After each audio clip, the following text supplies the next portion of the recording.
Welcome back to Warrior Cat Wednesday. Oh. Hello! I'm getting in character. I'm eating tuna. It makes me feel like a cat.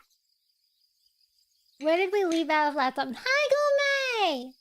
Oh my god, Gume, you've changed your YouTube name to Gume. It's so cute. Do I need food money? I wouldn't say no to that. No Minecraft. Sorry, I forgot to press done again. It's Warrior Cat Wednesday. Tuna is a viable food. You can make tuna salad sandwiches with it. You can eat it out of the can. You can make a little dip. You could stuff it in some hors d'oeuvres. It's mercury-free. You can get them in fun little flavors. Mine is lemon and pepper. Why am I eating shaved tuna? Because I got too lazy to make myself a food. So instead of cooking a pot of stew from the can, I decided I would grab a tuna can and eat that.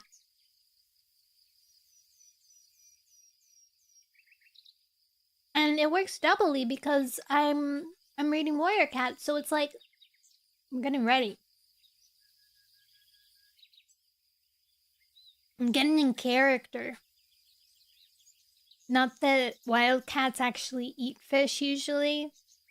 River Clan is a lie. They don't eat fish. But they love fish, so it's alright. How are you guys? Today I spent most of my day on Minecraft. And I also fixed some of Miete's new model. I opened up my Nono model that is still in work of progress. That has been in a work of progress for like most of the year. Man, will I ever finish it? I hope so. I wanted to debut this year. That was my goal, to debut. No Star, that's me. So, yeah, that's where we're at. Neapolitan ice cream? No. Oh, guys, I wanted to show you. I feel like I should start using my Warrior Cat Wednesday streams to show you guys, like, previews of things. To, like, so it's like a special club of people. Otherwise, you know, like, there's more of a initiative to come to my Warrior Cat Wednesdays. So, I'm gonna show you guys. What should I show you guys? Do you want to see? I'll show you. So, last stream I was talking about how I kind of wanted to have a performance outfit, like my normal outfit, and then I wanted a casual outfit or like a civilian outfit. And I said that because I had bought an outfit from somebody. I suggested it and then they made it. And you want to see it? It's cute. Okay, do you want to see the outfit or do you want to see the drawing of me in the outfit? Maybe I'll do like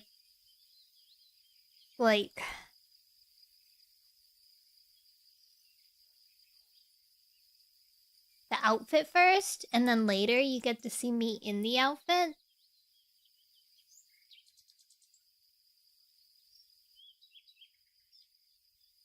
Dun dun dun dun dun dun. Okay, well I'll just show you the outfit. This is the outfit.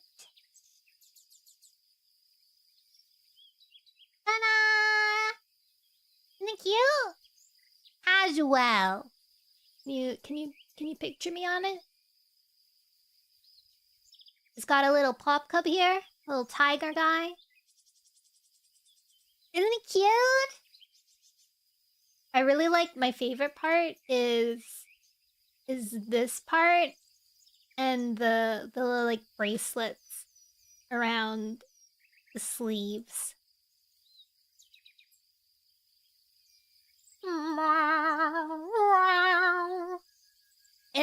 It matches my hair so well. You can't tell because you're distracted by my other colors, but it matches my hair so well. It's so pastel. It's like, yeah. Remove. All right, that was your sneak peek of excitement of my casual civilian outfit that'll probably get most of my commissions in. Unless it's like an official thing. Have I shown you guys my new outfit? I think I have. Probably on a Warrior Cat Wednesday I showed it already.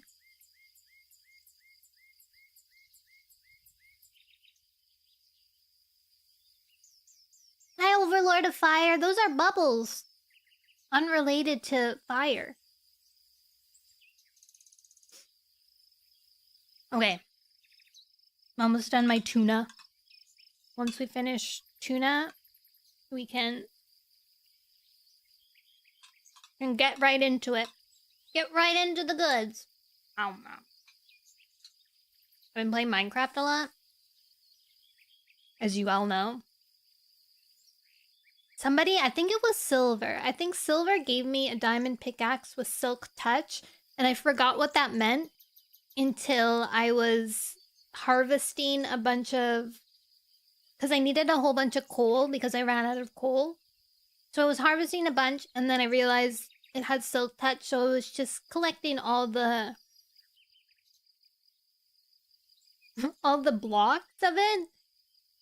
That's why I asked Phil if I could see his like crusher thingamajig that would hopefully give me more iron, but it was extremely complicated. Too complicated. So instead I'm gonna have to just make a pickaxe and hit it a bunch of times. Even if I had like, I don't even have like fortune or whatever, so it is what it is. It is what it is. Yum, yum, yum. It's funny because that pickaxe is mending, but... Oh no, you just have to have it in your inventory, right? You don't have to have it like... You don't have to be holding it. Is it a public Minecraft server? It is if you join my Discord and follow me. You are free to play. It is a modded... It is a modded Minecraft server.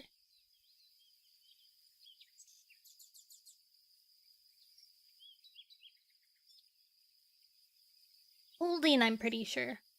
That's what I'm like confused about, right? Because like, how do you use a pickaxe with mending, but it also has silk touch? Because if you have to like, I guess you could beat things up, right? But oh, offhand! I forgot about offhand. I forgot we have two hands. I saw that it included inventory items and mending. Ooh, that's cool. I've been following the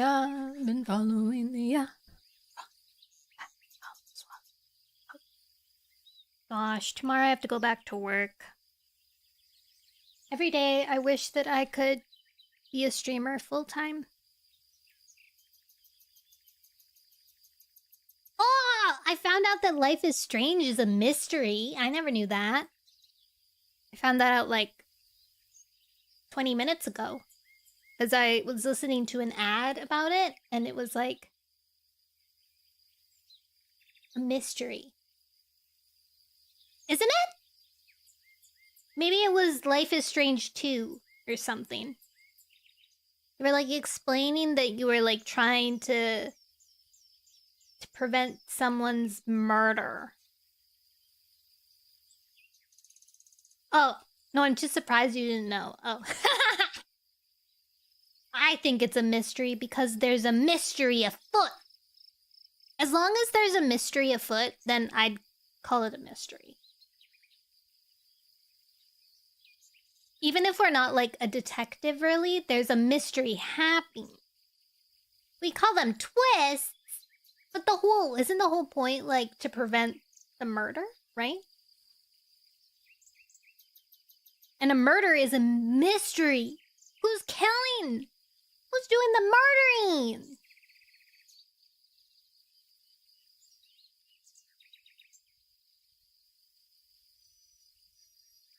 There are murders happening, but there's a bunch of other junk too.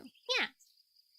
There's still a murder mystery. It can be technically classified as a mystery if you want to get down to the nitty-gritty. I'm hungry for any kind of ook. You know, I'm like, maybe my definition of mystery is a little different too, because sometimes I consider horror movies a mystery. Especially if it's like, if there's something really like that they're trying to solve.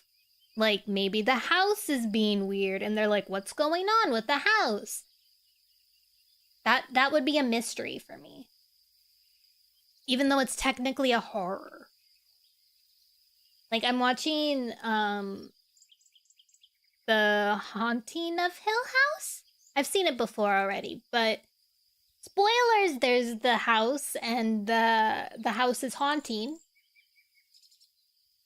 And they never actually find out what the house does or why it is the way it is. But it's spooky and mysterious, and so that kind of like it doesn't really hit the mystery for me totally, but if we did find out what happened to the house to be the way that it is, that would be a mystery to me. I know some people say that suspense and horror are the same. I don't know what I would consider horror really. Jump scary. I think horror has kind of like, I don't know. Paranoid, yes. If it makes you paranoid, that's a pure horror.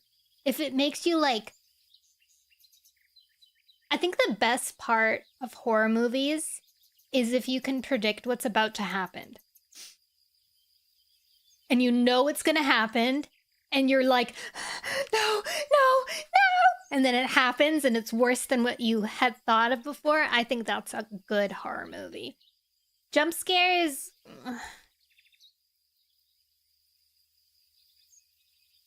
And then there's always like slasher horror, but that's just like gore, really.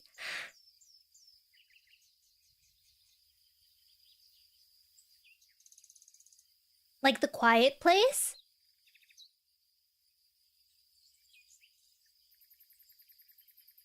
Midsommar? Midsommar was interesting. Midsommar was almost like a mystery for me. Wait, what was the name? What was the one I just name dropped? The Quiet Place. The Quiet Place is a good horror for me. Onto the suspense side of things. I remember watching Hereditary. I can't remember very much about it. I remember the first part of it and then the end part of it. You know what my favorite thing about horror movies are that nobody does is like that Hereditary did, I believe, where there's like all of a sudden there's just someone standing in the background. Like if you're not paying attention, you'd miss it. Hill House does that too. A Quiet Place was horror because is it suspense? Is it thriller? I don't know. Horror in the sense that I was horrified watching it. Like when she was giving birth and she can't make a sound. And then you're like, how would you survive if the baby was gonna cry? What even? I don't know. It was so freaky. I was like, oh. Like out of focus person silhouette. Yeah! You wouldn't. Because in Hereditary, it's some blonde naked man. I forgot what it was. I knew that it was something. I thought at the end it was like some person with a long... Wasn't she like on the ceiling or something? In some scenes? Like she was just like in a corner in the ceiling like a spider. At least that's what I remember, I think. That was the mom. Yeah! That was one of the things I remembered about it. Oh wait, I do remember. I feel like her acting was really, really good. I really liked her acting.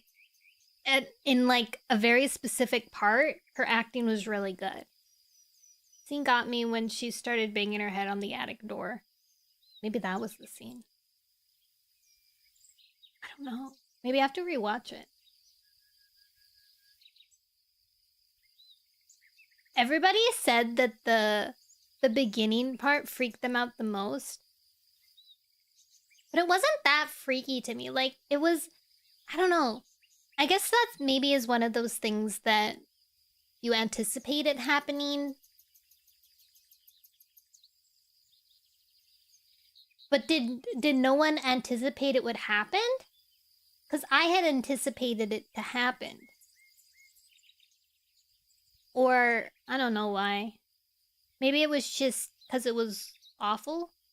An awful thing to have happened. Wasn't the end weird too? Wait, no, I mean not weird, like, wait. Now I'm like trying to remember. The end is what made it great. Yeah, there was something at the end in a car, right? I haven't seen this movie in like a bazillion years.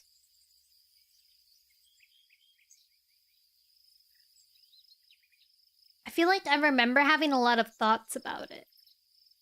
But now my thoughts are missing. Goes into the treehouse where everyone is there and they're doing the ritual the whole movie was set up around. What? I don't remember this. Oh wait, maybe I do. Never mind, I do. I have to watch it now. I have to rewatch it. Alright. We got distracted by horror movies. And mysteries. Let me stream it to Discord. You have an announcement! Is it about Baby Noelle? Oh.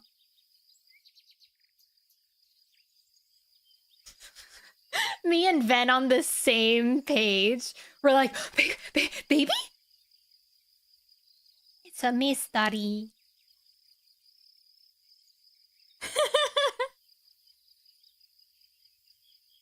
Did you find out its gender yet? Honestly, we have to change that because it's not gender, it's the sex. Normally, I'm earlier this week or next. Wow! Whee! Haruka!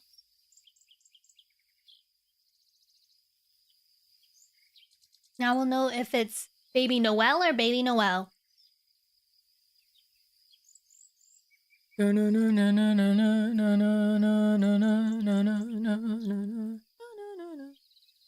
Sadly not twins. Alas, no Dante and Virgil. That's alright. You can always try again. My best friend Nono's gotta apply for that next Minecraft video. I know. Oh my god. I went in Ish's channel. I went in Ish's Discord server and I set up so I could get notified, but I'm gonna be gone during the week. I'm gonna be gone. Wawa snacks. I mean, that's still good. I know. I forgot to tell you guys, I am gonna be gone September...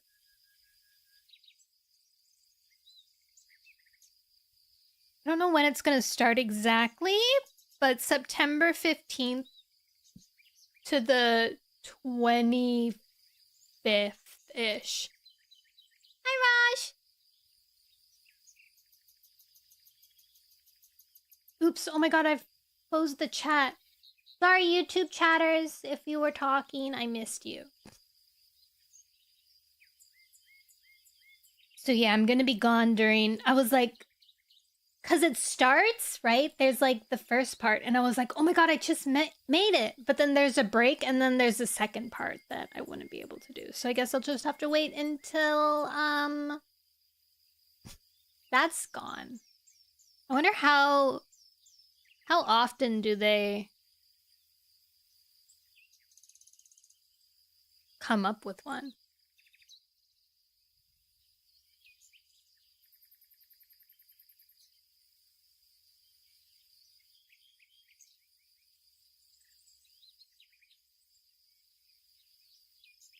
Who knows? All right. What are you doing today? I know they're reading, but you know, today, good segue, Raj. Today, we're reading Warrior Cats, The Blazing Star, and we are on chapter 17. Warrior Cats is currently on Warrior Cats, previously on Warrior Cats, The Blazing Star. Ooh, the big thing. One Eye came back. One Eye came back to Clear Skies Camp or they were all having a meeting trying to, I forget what they were meeting about, but maybe they were meeting about the sickness, maybe? Because there's a sickness going on through the forest. Nobody knows what it is. Apparently it's been there before, but we don't know why or how or anything. Windrunner and Gorsefur left the moorland camp and they started their own camp on the moorland. And there's this pretty cat that Greywing is kind of getting to know, maybe? Question mark. And then we have Tall Shadow. Yes, Tall Shadow. So found the swamp, the marsh area, and she really, really wants to move there. You wanna? You should. She wants to move her camp there, but and she suggested that at the meeting that they had. She was like, maybe we should like split up and have like more smaller groups. And she was like, I can go to the marsh and take some cats with me to the marsh. And everyone was like, what? You actually want to go there? And she's like, yeah, I think it's really pretty. But she said she would hold off for the time being. Greywing came back because he was having like a moment. And he sneezed his brain out. Uh-oh. Bless him. Tight. So, oh yes, Greywing needed a break because he felt like nobody liked him anymore. And he went to River Ripple's camp, and they were really nice to him, but he went back home. And that's where it ended. That he had just arrived home after he came back from the meeting, and he went to go see Windrunner. Or no, he left with River Ripple from the meeting and went back to the moorland with some food, and then he met Windrunner there. And then he went back home, and that's where the place ended. Meanwhile, in Clear Skies Camp, when they got back from the meeting, One Eye had created what is it called? A trap? A trap? Think I'm nice? Thank you.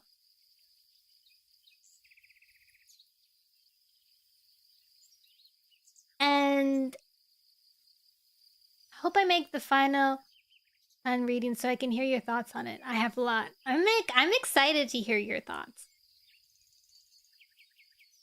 Nice fight. I'm glad. So One Eye had created, he had like sabotaged, left a trap. So when Clear Sky came back, he found out that his camp was surrounded by a bunch of rogue cats, and One Eye was gonna take over all of Clear Sky's cats, and he was marking the cats by slashing their paws. Like he was branding his cats by slashing their paw pads open, so they would have a scar that branded them to One Eye. The chat on the screen is in Nya form, in celebration of warrior cats. Hi, Yuvia and James. And what else? Oh yeah, so One Eye kind of like set him free because he was like, you're gonna suffer more if you're not in control of your cats and knowing that you lost. And instead of killing him, and so on Clear Sky's way out, he set free Sparrow. I forget her name. Sparrow something. Set free Sparrow something, and they both ran together. And they fled. And Clear Sky yowled at the sky in hopes that some cat would yowl back. But nobody did. And that's where we ended with Clear Sky. Okay, chapter 17. Wait, who's gonna win? Fight. Oh my god! James got... Oh, James is gonna win. Oh!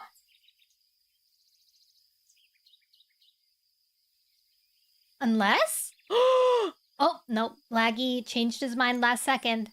They approach. YouTube versus Twitch. Get it! Oh! Laggy got a health potion at the last second, but James got 2 health potions! The ones that Laggy previously ignored. Time to finish him off. Oh, no? Oh, James is on it. He knows the health potion. Ah! James has won! Wow! Woohoo! Congratulations, James. That was a pretty intense game. Okay, chapter 17. Let us begin reading. As always, I probably will fumble a bit at the beginning because I haven't been reading for a while. I usually try not to read chat while I'm in the middle of a chapter unless something distracts me and I glance over. I might thank people if they do something, you know, it depends. All right. Chapter 17. Thunder crouched behind a tussock. Okay, we're already starting great. Thunder crouched behind a tussock of grass and narrowed his eyes as he stared at the rabbits feeding outside their burrows. The sun was slipping down in the sky, and a chilly breeze whispered across the moor. On either side of Thunder, Owl Eyes and Lightning Tail waited, looking stiff and tense. Owl Eyes' tail tip flicked impatiently to and fro. Don't you dare move until I tell you to, Thunder warned. This is what we're going to do. You see the rabbit over there by the rock? He angled his ears towards the rabbit that was furthest away from the burrows. It was nibbling the grass, unaware of the cats that were watching it. Lightning Tail nodded. I see it. Right. Lightning Tail, I want you to run out between the rabbit and the burrows. Make it run the other way. Owl Eyes, you stay here and leap out at it if it doubles back this way. Thunder swiped his tongue around his jaws, and I'll kill it. It looks nice and plump. I'm ready, Thunder, Owl Eyes mewed, his whiskers quivering with excitement. Okay, Lightning Tail, go! Pushing off with powerful back legs, Lightning Tail launched himself out of the cover. The rabbits close to the burrow jumped up in alarm and fled, their white tails bobbing as they vanished into safety. The cat's chosen prey tried to follow, but Lightning Tail intercepted it, his teeth bared. For a moment, the rabbit seemed not to know which way to run, then dashed off in a panic. As Thunder bore down on it, the prey dodged his pouncing paws and headed straight for Owl Eyes. The kit leaped out of hiding, his tail lashing and his claws tearing at the grass. Letting out a terrified squeal, the rabbit crouched trembling in the grass, not even trying to flee any longer. Thunder brought down one huge paw on its neck, a killing strike. "Great catch!" Owl Eyes exclaimed, coming up to look at the limp body. "You both helped," Thunder meowed, with a nod to Lightning Tail as he came padding up. "Owl Eyes, you looked really scary." But Thunder's satisfaction with the hunt ebbed away rapidly as he took a closer look at what they had caught. The prey was not succulent and plump. It was actually just bloated and swollen from the sickness. There was a froth around its jaws and a faint rank smell rising from its body. "Owl Eyes, keep back," Thunder ordered sharply. "Lightning Tail, we'd better find some leaves to wrap it. If we leave it here, some other cat might take it." No wonder it was easy to cut it out from the rest, he added silently to himself. When he and Lightning Tail had found enough leaves to wrap the rabbit and shoved it deep into a cleft in a nearby rock, Thunder led the way back to camp. "It's getting harder and harder to catch enough prey," Owl Eyes complained. "It's like everything is sick." "I know," Lightning Tail agreed. "We decided separating might help, but we couldn't tell that to the prey. The illness is spreading further and further." His den mates were saying out loud what Thunder was already thinking privately. "That may be true," he meowed. "But as we haven't found a cure yet, all we can do is avoid the sickness as much as we can." "I touched that rabbit," he thought, with a tremor of fear in his belly. "Does that mean that I'm carrying the sickness with me now?" Halfway back to camp, they stopped to collect the prey they had caught earlier, which they had hidden under some stones. "One scrawny rabbit and a couple of mice," Thunder muttered. "It looks like a lean leaf bear. But Greywing would probably say it's still better down here than in the mountains." Owl Eyes winced at the mention of Greywing's name, and Thunder wished he had never spoken of his kin. He knew how much the kit missed Greywing, and felt guilty that he had left the hollow. Oh, so he left the hollow. I guess a time skip has happened. Because in the last chapter, Greywing had just arrived. "Hi, last unicorn!" Been wanting to do something like this for a while. Read Warrior Cats? Listen to me read Warrior Cats? "Hey, you, as the Queen Guard, she has requested me to tell you, you are awesome and have a wonderful day, you too!" Aw, what two sweet people just came in. So it's been some sort of time skip. We don't know how much, though. Owl Eyes thinks it was his fault because he was angry about Tom's death and left Greywing to fetch Sparrowfur by himself. Unless this is just immediately after. Okay, it could be immediately after and Greywing has just came home. And Owl Eyes was just out at the time. Yeah, that's probably it.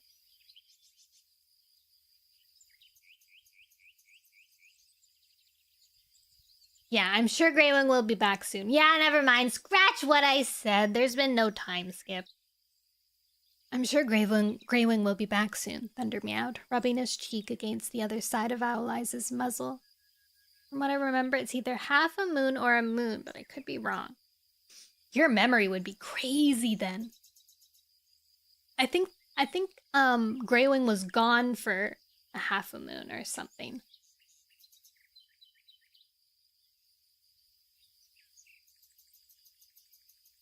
Thunder exchanged a glance with Lightning Tail and padded alongside him in Owl Eyes' paw steps. "I really miss Greywing too," he thought.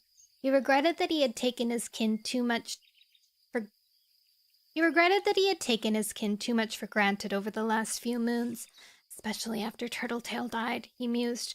Greywing just seemed to turn in on himself. More support could have helped him. More clearly than ever, Thunder realized how important Greywing was to their group, and how much he had to offer. "He seems convinced he has to give me room to grow and become leader, but I hope he changes his mind. I want him to come back." They were nearing the camp, beginning to hurry as the sun slid closer to the horizon, when Thunder heard the soft, teasing voice of a she-cat calling out from the bushes they were passing.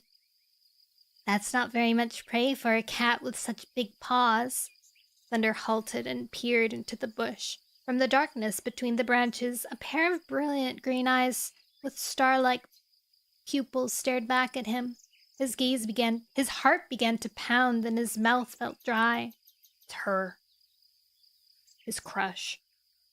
Starflower strolled out of the bush, her tail curling with amusement. "Quite a comeback," she mewed wearily, padding forward to stand in front of Thunder, whose mouth was still full of the rabbit he carried.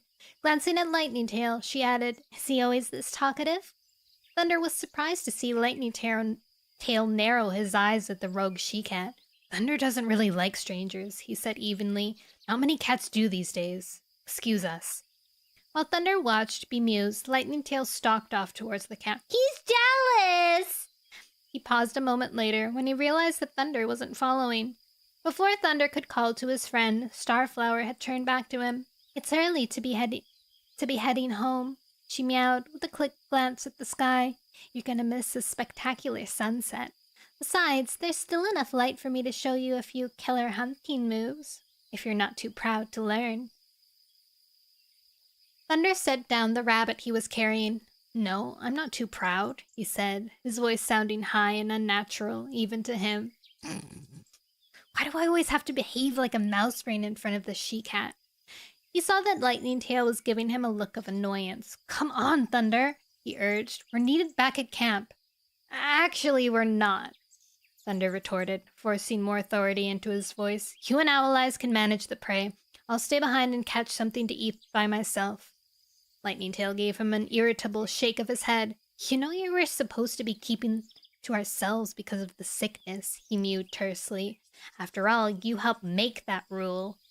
Lightning Tail stared at him for a moment. When Thunder didn't move, he ran back to Thunder and leaned in close. "I just don't trust her," Lightning Tail meowed quietly. "There's something about her that makes my fur stand on end. She's just not real. I can't explain it, but she's too perfect." Thunder backed away, shaking his head, hoping that Starflower hadn't heard. "This she-cat is utterly real. I can't believe it, but she is." If Starflower had heard Lightning Tail's warning, she pretended not to. Starflower took a pace towards him with a swish of her plumpy golden tail. Plummy golden tail. "Do I look sick to you?" she purred. "Anyway, who's the leader around here?" "I am." Thunder gave Lightning Tail a hard stare. "Take Owl Eyes back to camp. Now." Lightning Tail shot Thunder an angry and disappointed look, but he didn't argue anymore. Snatching up Thunder's rabbit, he beckoned with his tail for Owl Eyes to follow and stalked away. Owl Eyes blinked in bewilderment, then padded after him. Girls, they get in the way of friendship all the time. Or Lightning Tail's bro crush. For a few heartbeats, Thunder's pelt prickled with dismay at the argument with his friend, but when he turned back to Starflower and looked into her eyes, it all seemed to melt away. Yeah. "Have you seen the secret garden?" My God, is she Eve? Is this Adam and Eve?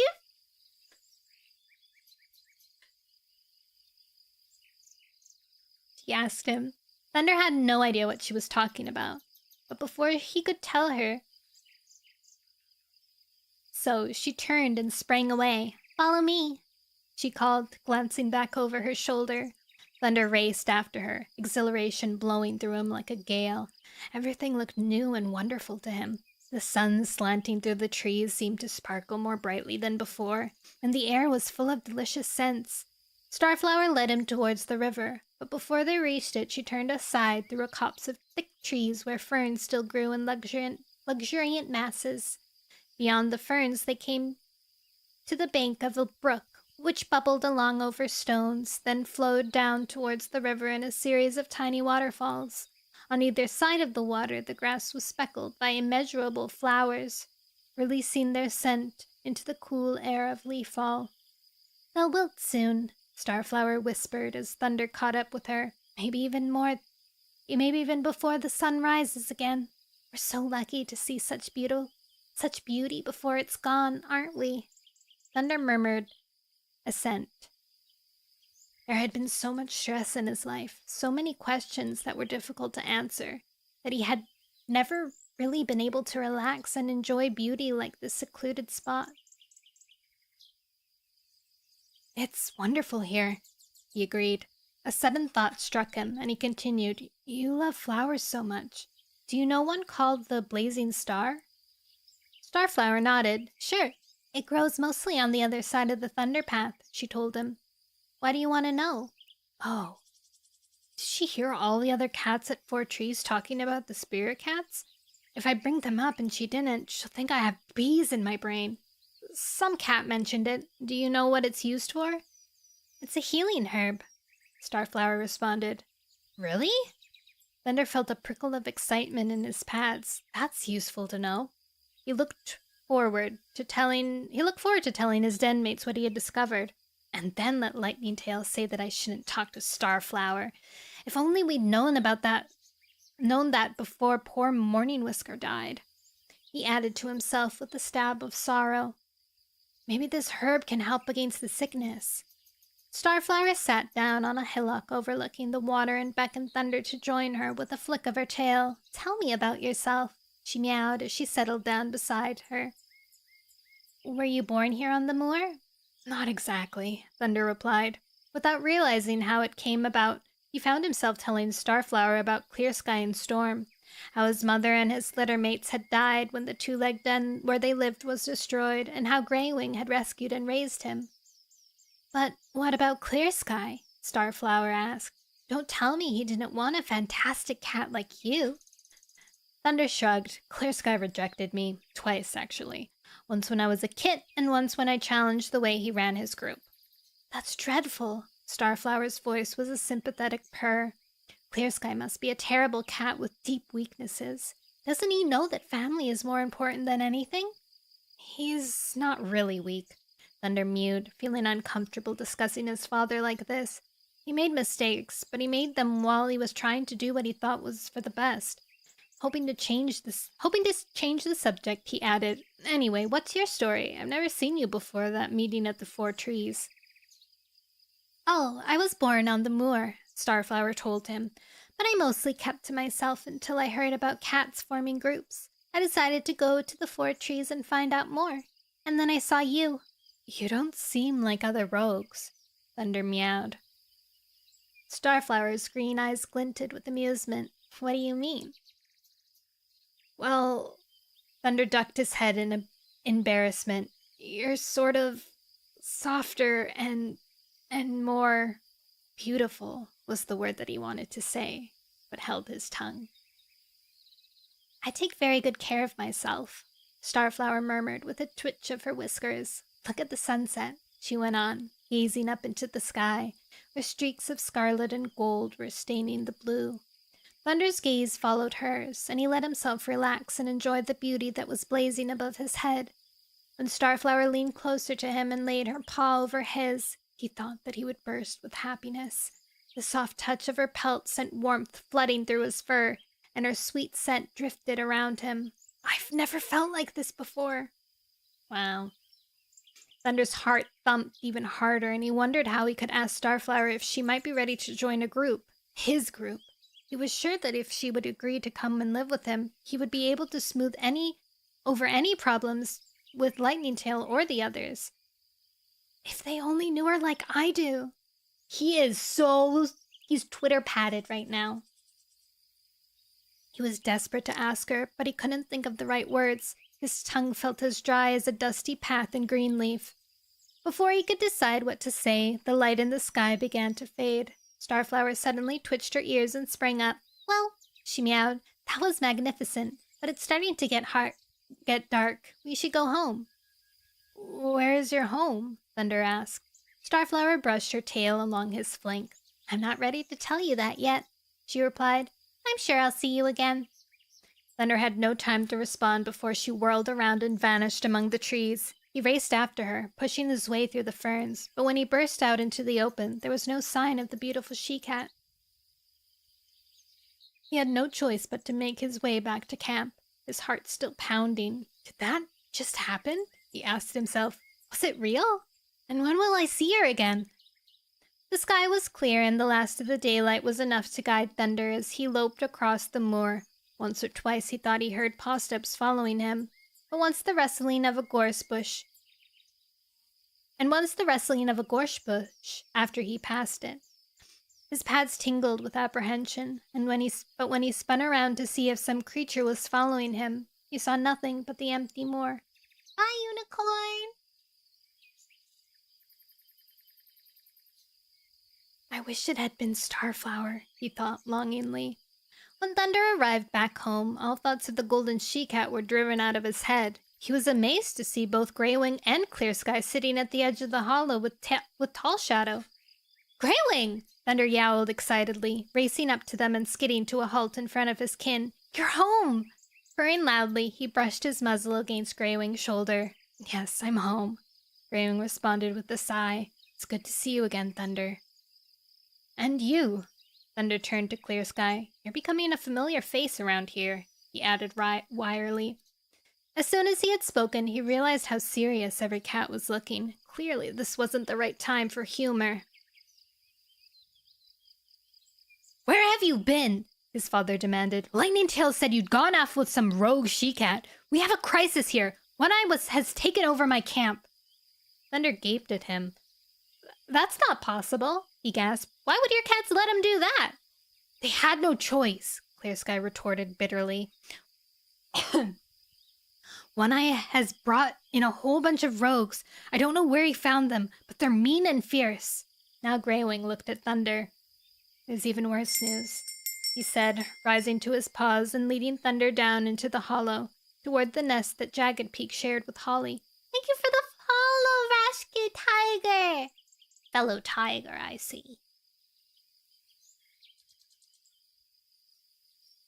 Before they reached it, Thunder could hear a familiar moaning. He felt as though all the blood in his veins had turned to ice.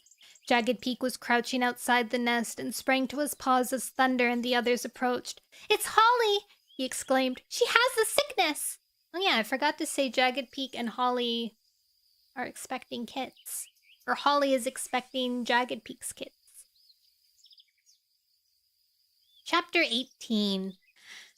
Clear Sky stood back and let Greywing and Thunder go into the hollow ahead of him. It felt strange to be following in the paw steps of his brother and son, but he knew that was the way it had to be now. Not only because of the promises they had made to the spirit cats, but because of his deep sense of his own humiliation. How can I lead any cat when Owl Eyes has so utterly defeated me? Just before they reached Holly's den, Thunder paused beside a gorse bush where Sparrowfur was sitting, while Cloud Spots checked over her injuries. Owl Eyes and Pebbleheart crouched a fox length away, their worried gazes burning into her pelt. Sparrowfur, you're back, Thunder mewed, his voice full of relief. Are you okay? Cloud Spots answered for the kit as he stroked the clump of fur back into place. Her wounds are healing well. She'll do. Turning to Clear Sky, he dipped his head stiffly and continued, Thank you for taking care of her while she was in the forest. Clear Sky returned the nod politely, though he suspected that the black and white Tom's thanks were not entirely sincere. He was sure of it a moment later when Cloud Spots muttered, But it's better that she's back in her rightful home. Sparrowfur pulled away from him, her fur fluffing up in indignation. Clear Sky was good to me, she insisted. He let me rest, and then he rescued me from a trap. Trap? Thunder's voice was sharp, and he exchanged a glance with Greywing. What trap? Sparrowfur gave her chest for a couple of licks, and clearly reluctant to go into details. One Eye shoved me into a hollow tree, she admitted, and then blocked the hole. Clear Sky felt himself bristle, and all the other cats turned identical glares on him. How could you let that happen? Greywing asked. It wasn't my fault, he protested, struggling to meet the accusing gaze. I wasn't even there. For a long moment he was silent, and then let his shoulders slump. Can we just find a way to sort this mess? One Eye is out of control, that much is clear, and now the sickness is spreading worse than ever. Yes! Jagged Peak spoke up, drawing closer. We must do something. Anything. I can't bear to see Holly like this. I can help, Thunder announced, excitement pulsing through him again as he remembered what Starflower had told him. I just found out that the blazing star is a healing herb. That's it. Cloudspot sprang to his paws. Remember what the spirit cat said? The claw still blights the forest, and only the blazing star can blunt the claw. Suppose that the sickness is the claw, and the blazing star can heal it. Maybe it can cure Holly. We've tried everything else. His last few words were almost drowned out by an enthusiastic yowling from Owl Eyes and Jagged Peak. We've got to go fetch some. I'll go. Clear Sky waved his tail in a hopeless bid for silence, then raised his voice to ring out over the young cat's clamor. Okay, that's enough. What about One Eye? We have to deal with him too. That's right, Tall Shadow agreed. And don't forget that in order to cross the Thunder Path to where the blazing star grows, we have to go through the forest. I don't think One Eye will let us do that without a fight. He'll have his rogues guarding the boundaries for sure. Let's discuss this as a group, Thunder suggested. Clear Sky, we need to know exactly what's going on in the forest, and then we might be able to come up with some ideas. He bounded off to join Tall Shadow, who leaped up onto the lookout rock and called the rest of the group to gather around it. Greywing and the others with him padded over, while Dapplepelt emerged yawning from her den. Lightning Tail and Shattered Ice, who was sharing a rabbit at the other side of the hollow, left their prey and hurried across, tongues swiping over their whiskers. Mudpaws and Mousiear followed, breaking off their training session with a final pounce on their imaginary prey. Pebbleheart was the only cat not to answer to the summons. Clear Sky spotted him slipping into Holly's den and realized the kit must be taking care of her. By now the last streaks of sunset had faced from the horizon, and darkness had gathered. The first stars showed frostily in a sky streaked with cloud. Clear Sky looked up at them and wondered if the spirit cats knew what was happening in the forest. We can't expect any help from them, he thought. Well, Clear Sky, Tall Shadow began when the group was assembled. What do you want from us? Clear Sky stood at the foot of the rock and faced the other cats. First, to thank you all for allowing me to come back into the hollow. He meowed. I feel... Never mind how you feel, Jagged Peak interrupted sharply. We need to know what we're dealing with. Tell us everything you know about One Eye. Clear Sky had to pause for a moment before answering. Whenever he thought about the vicious rogue, he became so full of rage that he found it hard to speak. He's a bully and a murderer, he spat out at last. He's a rogue with fierce battle skills, and he's hungry for power. He knows this area very well. He claimed to know about the sickness. And he won't be easy to defeat, Shattered Ice mewed thoughtfully. We'll need to come up with a really good plan. Clear Sky turned to one cat he knew he could trust with his life, Greywing. What do you think we should do? He asked. Greywing blinked thoughtfully. While waiting for his reply, Clear Sky noticed that Thunder was watching Greywing closely, too. Please tell us what to do. Clear Sky had never had to beg his brother out loud before. Would this be the first time? It's too soon to launch an attack on One Eye, Greywing meowed. Then he raised his tail to silence Jagged Peak, who was opening his jaws to interrupt. No, listen to me. One Eye knows that Clear Sky has fled the forest. Clear Sky nodded, inwardly wincing to hear his retreat described like that. So he'll be able to guess that you've gone for help, Greywing continued, gazing around at the assembled cats. Don't you think he'll be ready for us? With all the rogue cats he has at his command now, we wouldn't stand a chance. Just try us, Mudpaws growled. Mouse brain? Mousiear flicked Mudpaw's ear with his tail tip. What do you suggest instead? Oh, what do you suggest instead? He asked Greywing. We need to be patient, Greywing replied. It'll take courage to do what I'm about to suggest. Are you in? He looked each of his den mates in the eye, one by one. Yowls of enthusiasm rose up from every cat, splitting the peaceful night. As if they rose as far as the shivering stars above, warm admiration flooded over Clear Sky. Greywing really knows how to get cats on his side. If only I could do that. If only I hadn't relied so much on drawing boundaries, maybe we wouldn't be in this position now. Then Clear Sky gave his pelt a shake, hoping to clear his mind of regret. as he cleared his mind of regret as he cleared his fur of dirt and fluff. It was too late to be thinking about what he could or should have done. This is what I think we should do. The other cats drew more closely around him as Greywing continued. We should go after the blazing star.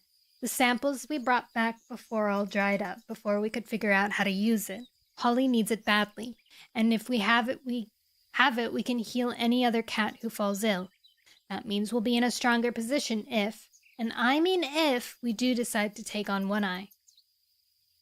But the blazing star is on the other side of the thunder path, Owl Eyes protested, his eyes stretching wide with apprehension. Greywing cast him a pitying glance. Are you giving up already? No! Owl Eyes meowed indignantly. I just think we should be careful. Cats have been killed on the thunder path. His voice shook as he added, I don't want to see more cats die. Sparrow first stretched out a paw and brushed it comfortingly along her litter mate's side. It's true that cats have died, Greywing agreed, but there are many of us who have crossed thunder paths and survived. And some of us have been to where the blazing star grows and survive. It's vital that we fetch the blazing star. If we can't cure this illness, then sooner or later, we will all die. It's as simple as that. You're right, Greywing. Lightning Tail rose to his paws from where he had been sitting at the back of the group. It's a risk worth taking, but only if we're sure about the blazing star. How do we know it's a healing herb? Starflower told me, Thunder replied. That cat! Every hair on Lightning Tail's pelt began to bristle. And you believe her? I do! Thunder sprang to his paws and faced the young black Tom. I believe every word she said. Then you're even more mouse-brained than I thought, Lightning Tail retorted. You don't even know her, Thunder meowed angrily. You don't like her based on what? A random feeling that you can't explain? Clear Sky listened in surprise to the young Tom's hostile words. I thought these two were friends. Yeah, Lightning Tail has a crush, and he's sad. Now tension was thrilling between them, and more cats were turned to one another, muttering in low voices, as if they were as reluctant as Lightning Tail to trust Starflower. I don't know this cat, Clear Sky thought. She certainly rouses some strong feelings. That's enough! Greywing's voice was full of authority. Lightning Tail, you're right that we don't have reason to trust Starflower. But we have no reason to distrust her either. And if we don't do something soon, Holly will die. His words silenced all protests. Lightning Tail gave an uneasy shrug and sat down again. Ollie the expedition, Thunder stated, taking a pace forward to stand beside Greywing. He blinked in surprise as Greywing shook his head. We need cats to guard the hollow, Greywing explained. We still have no idea what Greywing may have planned. Reluctantly, Thunder nodded. Jagged Peak, Greywing began, turning to the gray tabby Tom. Will you lead the party across the thunder path? Aww, that's so sweet! Finally giving him a role, and it's important to him too. Jagged Peak gasped. Me? Clear Sky's belly cramped with a mixture of compassion and guilt as he gazed at his young brother. I thought he would be no good to any cat after his fall from the tree. And now he believes it himself. I'm sure you'll manage just fine, Greywing assured Jagged Peak. Will you do it? I want to, Greywing. Jagged Peak stammered, but I can't leave Holly. House droppings! A hoarse voice called out from the other side of the camp. Clear Sky turned his head to see that Holly had dragged herself to the entrance to her den and was listening to the discussion. Of course you can do it, Jagged Peak, she went on. It's about time you took your proper place as a leader of cats. Aw. But what if... Jagged Peak began to protest, but his voice trailed off. He couldn't put words to his worst fears. Holly snorted. I'm not going anywhere. Now get across that thunder path and fetch me some blazing star. So, are you willing to go? Greywing asked. Jagged Peak turned back to him, his eyes brimming with emotion. I will, he choked out. Greywing wasted no more time. We have to act tonight, he mewed. Jagged Peak, you and the cats you take with you had better rest for a while before you set off. You should reach the thunder path as the sun starts rising. Once it has, you'll be able to see what you're doing. Jagged Peak nodded. Who's going with me, Greywing? You'd better have Lightning Tail, Greywing replied after a moment's thought. Lightning Tail looked surprised, but Clear Sky could understand why, choosing the one cat who really doesn't trust Starflower. But then he realized how clever Greywing was being. Of all cats, Lightning Tail would be expecting trouble, which meant that he would be alert for the first signs of it. Now the young black Tom gave a curt nod. Okay. Greywing hesitated, as if he was thinking of choosing a third cat. Before he spoke, Clear Sky slid up to his side. I want to go, he meowed. I've been there before, so I know where to find the blazing star. I'm surprised Tall Shadow isn't going with them. Greywing faced him, looking deep into his eyes. Okay, he responded at last, though there was a trace of reluctance in his tone. Lowering his voice, he continued, just make sure you don't try to take over. This is a mission I've given to our younger brother, and I want him to have the chance to prove himself. Can you accept that? Clear Sky swallowed hard before he replied. Sure I can, but only if everything goes smoothly, he added to himself. Shake my head, Clear Sky. Glancing around, he saw Thunder moving among the other cats, setting guards on the camp, while the cats chosen for the expedition headed for their dens for a brief rest. It's good that we're pulling together, Clear Sky thought. Then the doubts crept in, and he wondered if the cats were walking to their deaths. Will One-Eye be laying in wait for us? Chapter 19.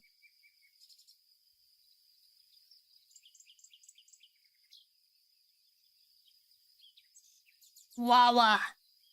This is one of the first times that I have Wawa to drink, because we ran out of juice. So I have actual water. Wow. Isn't that crazy, guys? I really feel like chocolate.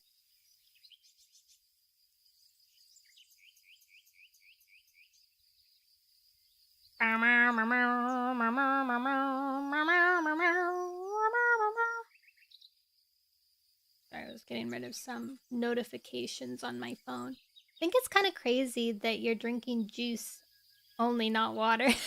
That's what most people think. I'm usually pretty anti-water because I don't like the taste of it. But maybe lately water's been pretty yummy. I think I need like something more exciting. That's why it has a taste. It tastes weird.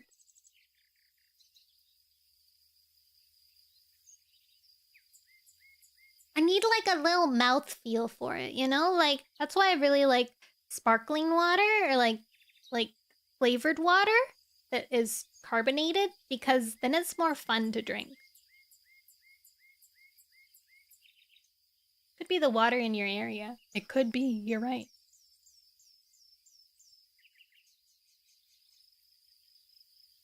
Chapter 19. Greywing shared his den with Clear Sky for what remained of the night, but Clear Sky slept uneasily. When Greywing prodded him in the side and mewed, "It's time," he was instantly alert. A chilly breeze flowed into the den. Beyond the entrance, the darkness was beginning to lift. When Clear Sky emerged into the open, he could just make out Tall Shadow on the lookout rock, while Thunder stood guard at the top of the slope. Mudpaws, Shattered Ice, and Dapplepelt were there, too, spaced at intervals around the hollow. Lightning Tail was already waiting, standing at the foot of the rock. At first, Clear Sky couldn't see Jagged Peak. Then he spotted his brother as he appeared just outside the den he shared with Holly until she fell ill. The sick she-cat was just behind him, standing unsteadily on her paws. "Take care, Jagged Peak," she rasped. "You'll be brilliant, I know it." "I'm doing it for you," Jagged Peak replied. "I'll bring back the blazing star to make you well again." As the two cats looked deeply into each other's eyes, Clear Sky turned away, embarrassed. He bounded across the hollow towards Lightning Tail. A couple of heartbeats later, Jagged Peak had joined them, meowing briskly. "Right, let's go." He led the way out of the top of the hollow, and the other cats followed, crowding around to see them on their way. "Good luck," Dapplepelt called. "Bring back lots of the herb." "And watch out for One-Eye," Shattered Ice added. Jagged Peak raised his head proudly. "He'd better not mess with us." Clear Sky couldn't help thinking that his younger brother had no idea how much danger they would be in if One-Eye learned that they were venturing through the forest, but he said nothing. Clear Sky, Oh, Clear Sky, you take the lead as soon as we get to the Thunder Path, Jagged Peak instructed his cats as they trekked across the moor towards the forest. Then you and Lightning Tail gather as much of the herb as you can carry. Huge bunches of it. I'll keep watch while you do that. Then I'll lead the way back. Lightning Tail, you bring up the rear and warn us if there's trouble. His gaze flickered across each of the cats in turn. Is that clear to every cat? That's fine, Lightning Tail responded, while Clear Sky nodded. Clear Sky found it hard to hide his amusement. He wasn't sure they needed to be told all this in such detail, but at the same time it was good to see Jagged Peak relishing his role. Maybe there's a leader in him yet. Suiting his pace to his brother's limping gait, Clear Sky padded alongside Jagged Peak. How do you feel about becoming a father? He asked. He expected Jagged Peak to be excited and pathetically grateful to Holly for carrying her kits, but his brother's response was quite different. I've been helping Holly prepare our nest, he mewed, and I've been hunting extra hard to bring her more prey. She needs to keep her strength up, and I've had practice, of course, helping out with Turtletail's litter when they were younger. Clear Sky was surprised how practical he sounded. But how do you feel? He asked again. Jagged Beak hesitated, casting a glance over his shoulder to see that Lightning Tail had dropped a couple of fox links behind. Am I allowed to admit terrified? He asked. I mean, I've never done this before. This guy let out a snort of laughter, and a heartbeat later, Jagged Peak joined him. You know, Clear Sky meowed when he had managed to control himself again. There was a time when you wouldn't have been able to admit to feeling terrified. You'd have gotten angry and picked a fight with me, and then you'd have tried to prove yourself by doing something foolish. He broke off, wondering if he had gone too far. That's true, Jagged Peak responded in a neutral tone. I had a lot to get my head around after I was injured. Clear Sky nodded. I'm sure I didn't help matters, he admitted. Should have never have made you leave my group. You deserved better from me. Jagged Peak halted, staring at his brother full in the face. Thank you, he meowed. That means a lot to me. There was a time when you would never have been able to apologize. Before Clear Sky could say any more, Lightning Tail caught up with them, glancing from Clear Sky to Jagged Peak and back again. It's good to see you getting along so well, he commented wryly. What about you and Thunder? Jagged Peak asked. You didn't seem glad to see him when you got back to camp last night. Well, you know what that's about, don't you? Lightning Tail replied. No? Jagged Peak replied with a shake of his head, though Clear Sky felt he had a good idea. Scrunkle is being scrunkly. Confirmed.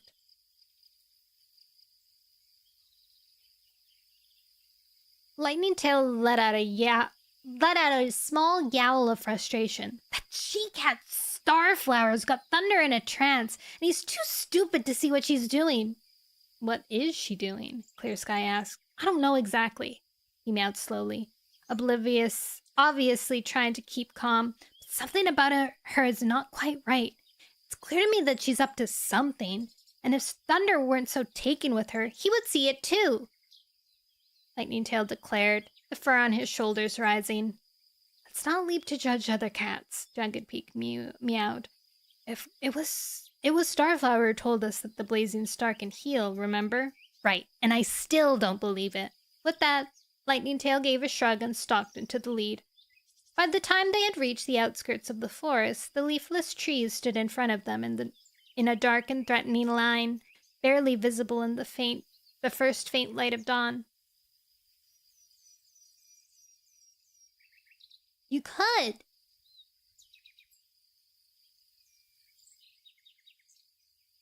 Quiet from now on, Jagged Peak ordered.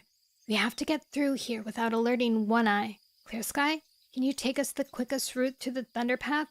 Clear Sky nodded. We need to come out near the dead ash tree. It's not too far from there to where the blazing star grows. He took the lead as the three cats slipped silently between the trees. Clear Sky kept his ears pricked, his jaws parting to taste the air. The reek of One Eye and his rogues had soaked into the forest like a shower of thundery rain, yet all the scents were stale. No cat had been this way since the day before. Even so, Clear Sky was relieved when they finally emerged from the forest at the edge of the thunder path, near the place where the ash tree stretched bleached bows across the strip of grass. Mouseier says he can tell if a monster is coming through vibrations in the ground, Jagged Peak meowed. That's right. Clear Sky stretched out a paw and laid it on the hard black surface of the thunder path. His paws couldn't pick up the faintest hint of movement. I think it's fine now, he reported. Jagged Peak waved his tail to beckon the cats and limped across the first half of the thunder path to the stretch of grass that ran down the middle. Clear Sky checked for vibrations again. Then they completed the crossing. Not a single monster had appeared from either direction. It's very early, Clear Sky murmured. Maybe the monsters are still asleep? Whatever the reason, Jagged Peak agreed. I'm glad it was so easy. Clear Sky's pelt prickled at his brother's words. I don't trust easy. It makes me feel like something's bound to go wrong soon. Foreboding. He took the lead again, heading into the marshes along the same route they had taken before. The stench of One Eye and his rogues faded behind them. Clear Sky began to pick up scents of mud and stagnant water and rotting vegetation. Tall Shadow loves it here, he remarked to Lightning Tail, wrinkling his nose against the smells. I can't imagine why. By now, dawn light was strengthening in the sky. Clear Sky could make out pools of water reflecting the pale light, surrounded by reeds and long grasses. Somewhere unseen, a single bird sent up a thin piping call. The ground under Paw was damp, with moisture welling up through his pads every time he took a step. If I lived here, I'd turn into a frog, he muttered. At last, Clear Sky drew to a halt. He became aware of a sharp, clean scent all around him.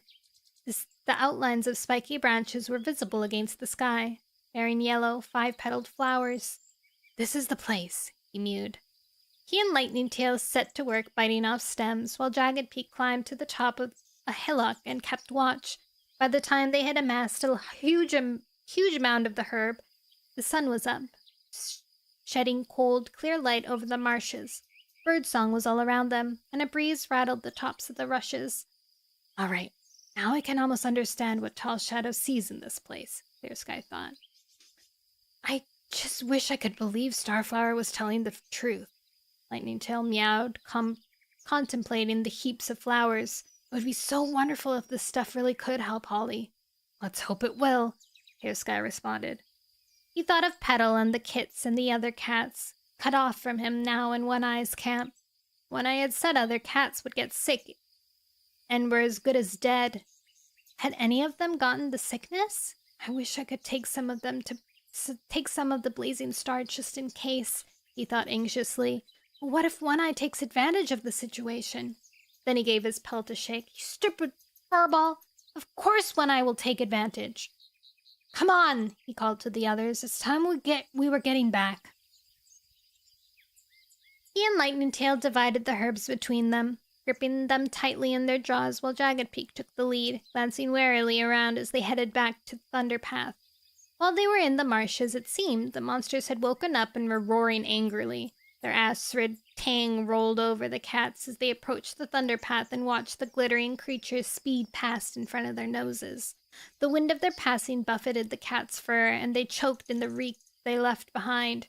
We could be here all day, Jagged Peak grumbled as moments slid by without any break in the line of monsters. At last the noise died away and the air cleared slightly. The first section of Thunder Path was clear as far as the strip of grass down the center. Clear Sky checked for vibrations and nodded. Now! Jagged Peak yowled. Tightly bunched together, the three cats darted across the black surface of the Thunder Path. Clear Sky hated the way it felt under his paws. Still keeping close to one another, they waited on the central grassy stretch until it was safe to cross the second half. Jagged Peak watched Clear Sky as he set his paw on the surface again to feel the vibrations of oncoming monsters. Clear Sky thought at first there was hardly any point, since he could see the monsters sweeping past a tail length from his nose, but eventually a gap opened up, and he could only feel the faintest quivering beneath his paws. Okay, he mumbled around, his mouth full of stems. Jagged Peak waved his tail, and the three cats set across the Thunder Path. When they were barely halfway across, a monster appeared as if from nowhere. It let out an ear-splitting shriek as it bore down on them with blazing eyes. "Faster!" Clear Sky screeched, dropping most of his bundle of herbs. He got behind Jagged Peak and gave him a strong shove, propelling him to the safety of the grass, where they both tumbled, a tangle of flailing paws. Lightning Tail landed beside them and rolled over as the monster swept past and growled away in the distance. "What have we here?" a voice spoke somewhere above their heads. Clear Sky stiffened. Looking up, he saw One Eye gazing down at him, a mocking twist to his mouth. "Flea pelt!" Clear Sky spat. One Eye made no response, only circling them with the same mockery on his face as the three cats scrambled to their paws and shook debris off their pelts. "And what's this?" he went on, padding up to Lightning Tail. He gave the young cat a hard blow on the side of the head, making him drop his bunch of herbs. "Oh dear," he went on, "I really don't think I can allow you to take that." "It's got nothing to do with you," Jagged Peak protested, braving to face to One Eye. "We don't need your permission." One Eye tilted his head to the side, as if he was pretending to think. "I guess not," he meowed. Yes, you're right. I shouldn't have been so presumptuous." Maybe I should give him I shouldn't have been. I gave him a weird voice the first time, but I can't remember how I did it anymore.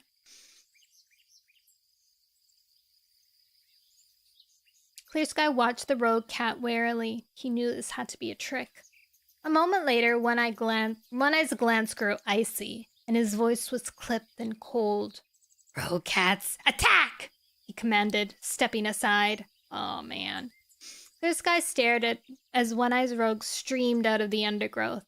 Their pelts were matted. Their rheumy eyes were filled with spite. There seemed to be even more of them than when One Eye drove him out of camp. The leaking rogue leapt at Clear Sky, who rolled out of the way just in time. "Coward!"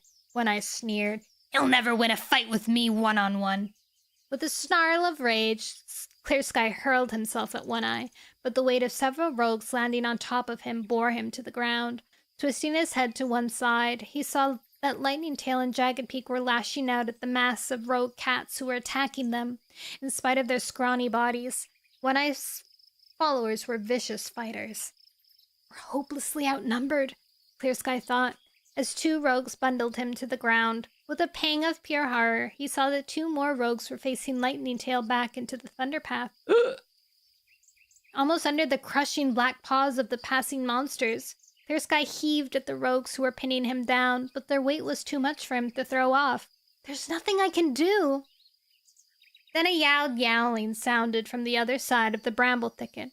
Acorn Fur burst out into the open, throwing herself at the rogues who were attacking her brother. She sank her claws into the nearest shoulder. The rogue let out a screech of pain. Arching his back, he let go of Lightning Tail to take a swipe at Acorn Fur. While he was distracted, Lightning Tail squirmed free from the other rogue and flung himself back onto the grass just as a huge monster growled past. At the sight of Acorn Fur, Owl Eye let out a furious screech. The rogues turned towards him, briefly breaking off the fight. "Now! Run!" Clear Sky yowled. He scrambled to his paws, thrusting Lightning Tail and Jagged Peak in front of him as he headed to the depths of the forest. "I can't leave Acorn Fur!" Lightning Tail protested. "There's nothing you can do!" Clear Sky gave him another shove. "Now! Run!" Lightning Tail growled in frustration, but he ran. The three cats pelted into the depths of the forest, blindly blundering through brambles and clumps of bracken in their desperate urge to escape. Did they get any of the flowers? Clear Sky took one last glance over his shoulder. He caught a glimpse of One Eye buffeting Acorn Fur around the head. A claw of regret tore at his heart. He didn't want to leave her there, but there was nothing he could do to rescue her now. Acorn Fur is dead, bruh. One Eye will destroy the forest, Clear Sky thought as he raced after Jagged Peak and Lightning Tail. Somehow we have to drive him out. That's rough. That's rough.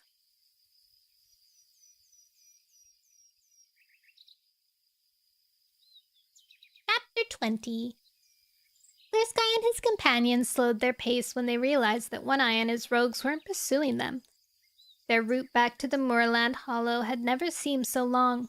Lightning Tail was bleeding from a scratch on his shoulder and limping almost as badly at Jagged Peak. Clear Sky's tail stung as if a rogue had bitten it, and every muscle in his body seemed to ache. Uh-oh. Jagged Peak was trudging along with his head down. He had no obvious injuries, but his tail drooped and he looked as if every step took a great effort. Clear Sky watched him sympathetically, but didn't say anything. His younger brother's first mission as leader had ended disastrously. Even though it wasn't his fault, there was no way any cat could fight against One Eye and his rogues and escape with a whole pelt. When they reached the camp, the rest of the cats eagerly crowded around and began questioning them. What happened? Why are you hurt? Where's the blazing star? At first, no cat replied. Clear Sky felt exhausted, his chest still heaving from the aftermath of the fight and the desperate race to escape. Lightning Tail and Jagged Peak were struggling for breath too. The press of the bodies around them made Clear Sky feel he was going to suffocate. Then Pebbleheart wriggled his way to the front of the crowd. Back off, he told the other cats. Give them some air. As the other cats obeyed, Clear Sky gradually felt the tension in his chest ease and looked around for Greywing. His brother was standing to one side, a couple tail lengths away, waiting for the excitement to die down. Jagged Peak was the first to speak. He padded up to Greywing and stood in front of him with his head hanging. I failed, he choked out. I'm sorry. What happened? Greywing asked. I don't have the blazing star. Clear Sky slipped up to his side and rested his tail across his younger brother's shoulder. One Eye attacked us on the way back, he explained to Greywing. We had to fight him and his rogues, and we lost the blazing star. Jagged Peak was not to blame. To his surprise, though his face was grave, there was a gleam of approval in Greywing's eyes. It's bad news about the blazing star, he meowed, but good news about One Eye. I'm sorry you were attacked, but in a way, I was hoping something like this would happen. What? Clear Sky's tail curled up in astonishment. You wanted One Eye to rip our pelts off? Not that, of course, Greywing replied, but it's good that you ran away. Now that he thinks we're all a bunch of cowardly cats, he won't be expecting any more trouble from us. And that means we can go to the next stage of our plan. And what's that? Clear Sky asked, his interest stirring. He refused to show his annoyance that his brother had almost accused him of cowardice. I'm working out the last details now, Greywing told him. Let's all meet at sunset, and I'll explain it to you then. Clear Sky's pad itched with impatience. He opened his jaws to protest, but Greywing forestalled him. You all need to let Cloudspots check you out, he meowed, and then you can rest and eat. Tall Shadow led a hunting patrol out, so there's plenty of prey. Clear Sky's shoulders sagged. All he wanted was to find a way of defeating One Eye, but he knew that his brother was talking sense. Okay, he muttered. And I'll go and talk to Jagged Peak. And I'll go talk to Holly, Jagged Peak added, still looking dejected. I promise I won't get too close. I need to tell her face to face. I just hope she understands why I failed to bring back the blazing star. I'm sure she will, Greywing assured him. And Jagged Peak, he added, as his younger brother turned away. You didn't fail. You put us exactly where we need to be for my plan against One Eye to have a chance of working. Thanks to you, we have a real chance of winning this battle. Aww. He had set it up so either way, Jagged Peak would win.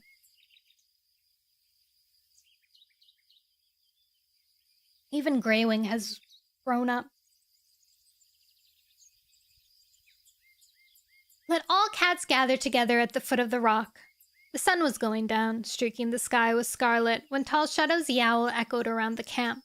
Clear Sky watched from the tunnel he was sharing with Greywing as Cloudspots and Jagged Peak emerged from Holly's den. Lightning Tail, Mudpaws, and Dapplepelt, who were sharing prey beneath a gorse bush, hastily swallowed the last mouthfuls and found places to sit near the rock. Mouseier broke off the game he was playing with Sparrowfur and Owleyes and led the way to join their den mates. Shattered Ice and Thunder padded down the slope from where they had been keeping watch at the top of the hollow. When the rest of the cats were assembled, Greywing and Clear Sky padded over to the den they were sharing, over from the den they were sharing, and thrust their way into the center of the crowd. Tall Shadow remained on her rock, her ears angled to listen while her eyes scanned the moor for intruders. "So, what is this plan, then?" Clear Sky demanded. He felt better after resting and eating, and from the burdock root Cloud Spots had put on his bitten tail. His impatience was like ants crawling through his pelt. Greywind signaled with his tail for the other cats to draw back, leaving him alone at the center of the ragged circle. Then he began to draw lines in the earth with his claws. "Look," he explained as Clear Sky peered closely. "Here's the forest, and here's the hollow where we are. There's the thunder path, and there's the river. This is the rocky outcrop where Windrunner is living, and this is the clearing with the 4 oaks. And here," Greywing smacked a paw down the middle of his drawing, then looked around inquiringly to see if any cat had gotten his point. Clear Sky frowned in confusion. "But there's nothing." "Exactly." Greywing gave his brother a satisfied nod. "Hi, Bap." "An empty space a good way away from where any cat lived. Free open space where a single cat on his own would be terribly vulnerable." "We're listening to me read, yeah!" Owl Eyes had crept forward and was studying the markings. His eyes stretched wide until they were as big as the eyes of the bird he was named for. "You mean attack One Eye there?" he breathed out. "That's exactly what I mean," Greywing confirmed. Clear Sky was aware of the cats sharing worried glances until Thunder spoke up. "I'm not sure," he meowed. Gasps of astonishment came from the cats around him, and Clear Sky himself was shocked. "Is that my son talking?" he asked. "The brave warrior Thunder, with his great leaps and huge paws? Is he really backing away from action?" Thunder took a pace forward, glancing around at the assembled cats. "We've seen so much death and destruction," he explained. "The spirit cats told us to unite or die. Maybe One Eye will be happy now that he has the forest, and so we should give it to him." Clear Sky stared at his son, feeling that he scarcely recognized him. "You'd be happy with that? Would you? Think how well you hunt in among the trees. You'd be happy never to go back there?" Doubt clouded Thunder's face. "I don't know," he confessed, scraping the ground over with one massive paw. "I'm just trying to do the right thing." "We all are," Clear Sky retorted. "But the right thing isn't nothing." "And what about Acorn Fur?" Lightning Tail asked. "I'm not going to abandon my sister to stay in the forest with One Eye." "Okay," Thunder conceded, though he still didn't look happy. "We drive One Eye out." "We don't kill him. That would just make us as bad as he is." Good luck with that, Clear Sky thought, knowing how vicious the rogue was. Aloud, he said, "That's fine with me, provided we can make him leave." As Thunder and Clear Sky faced each other, a she-cat's voice rang out from the top of the hollow. "Can I help at all?" Lightning Tail turned around, his pelt bristling with irritation, but he said nothing. "Who's this?" Clear Sky asked his son as the she-cat began padding gracefully down the slope. "She's certainly a beautiful cat," he thought, admiring her golden tabby fur and her green eyes that shone brilliantly in the fading daylight. No cat replied until the newcomer reached the bottom of the hollow. "My name is Starflower," she purred, giving Clear Sky a polite nod. "I'm a rogue cat looking for a home. And if there's any fighting to be done, I'm a great cat to have on your side. Just ask Thunder." Every cat turned to look at Thunder. Clear Sky saw his son shifting about on his paws, looking utterly embarrassed. So that's Starflower. Clear Sky was unable to stifle his amusement in spite of the serious problem they were facing. Who would have thought? Thunder is padding after this pretty she-cat. Well, but the other cats clearly didn't share his amusement. "Your help isn't needed here," Lightning Tail meowed, still stiff and bristling. Quickly, he drew a paw through the markings Greywing made in the earth, though Clear Sky noticed that Starflower had already managed to take a quick glance at them. Starflower met Lightning Tail's glare. "That's fine," she mewed smoothly. "I won't stay where I'm not wanted." She began to move off. Clear Sky opened his jaws to say something, but Thunder got there first. Starflower, come back! He exclaimed. The other cats didn't bother to hide their murmurs of surprise. What's wrong? Thunder demanded, rounding on them. Don't you think we need help right now? Didn't you hear her name? Starflower! She is the one who told me that the blazing star can save us from the sickness. She might know where more is growing. And you want to turn her away? Starflower halted, tipping her head modestly. I do know a lot about the plants around here, she purred, but I think I should leave now. I sense that I'm not entirely welcome. Have fun, Raj. Good luck on your song. Clear Sky opened his... Oh, wait, I already read that. No. No, don't go! Thunder begged. Clear Sky watched as Thunder and Starflower gazed into each other's eyes. I'll come back tomorrow, the rogue she-cat promised. Maybe by then things will have had the chance to calm down. She turned and padded away.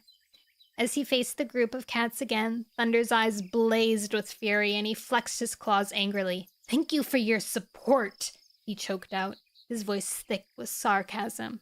Thunder. Clear Sky began diplomatically. These are confusing times. It's hard to know which cat to trust. You trusted One Eye, didn't you? Thunder spat at him. Yes, and look where that got me, Clear Sky retorted. Thunder shook his head in disgust, and Clear Sky expected him to race off in pursuit of Starflower. He was surprised when the young cat showed enough maturity to stay with the group. So, what's our plan? Thunder asked in a grudging tone. We lure One Eye into the empty space on the moor and what then? Greywing retracted his markings in the earth and continued. I think we should attack from all sides, he meowed, pointing with his paw as he named each place. From here, from Windrunner's home. Maybe we should see if any of the forest cats will help us. We'll never believe Acorn Fur would willingly support One Eye, Lightning Tail put in. Or Quickwater either. Tall Shadow meowed from her place on top of the rock. I'm sure Petal will be on my side, Clear Sky added. Greywing nodded in agreement. I'll ask River Ripple for his help too. That could work, Tall Shadow pronounced from where she still sat on the rock. But how do we get One Eye out onto the moor in the first place? And without his rogues, Jagged Peak pointed out. We can't attack One Eye if he hides behind that mangy lot. Clear Sky felt heavy weight in his belly, as if he had swallowed a rock. He knew that this was his moment to make it up for his friends, for all the mistakes he had made. Which cat does One Eye despise more than any other cat? He asked. They all stared at him, but no cat dared utter a word, so he answered for them. Me. One Eye taunted me when we met by the Thunderpath, saying I could never beat him. If he thinks I've challenged him to a one-on-one fight, he's sure to come. I'll go out there on my own, he continued, but you all need to make it count.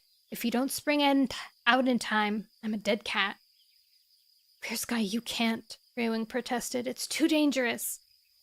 But Clear Sky had made up his mind. I brought One Eye here, and I'll be the one to see him thrown out again. I don't want to die, but I won't stand back and see other cats die, either. Let's drive out One Eye, and then we can tackle this sickness. Seeing his friends nod of assent, and hearing a few murmurs of admiration, Clear Sky allowed a flicker of hope to awaken in his chest. We're uniting against the rogue, he thought. Maybe this is what the spirit cats meant. It is true, they are uniting. Because there is only one now. Like one group, technically. Or two groups, technically, but one group that's real. Or I guess Windrunner's group is its own group, too.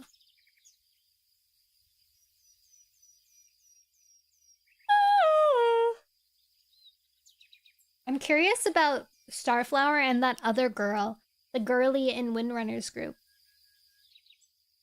And if they don't unite to defend against the rogues, they die. It's true. For real. Because they'll be dead.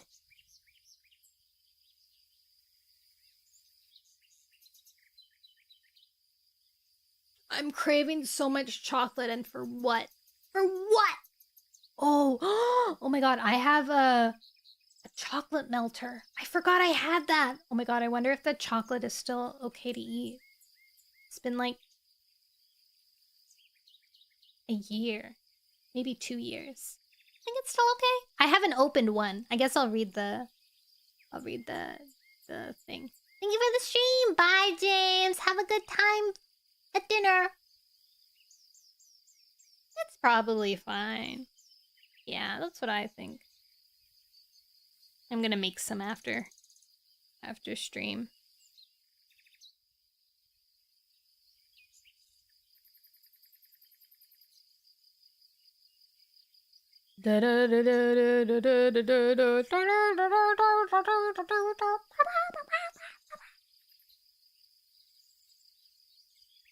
I have early morning work tomorrow, and early morning work on the next day. But next week I don't know what I work. I hope that it's nice to me. Supposedly the person that I'm covering that's like the reason why there's so much more work is going to be coming back in September. So that is quick approaching. I guess we'll see.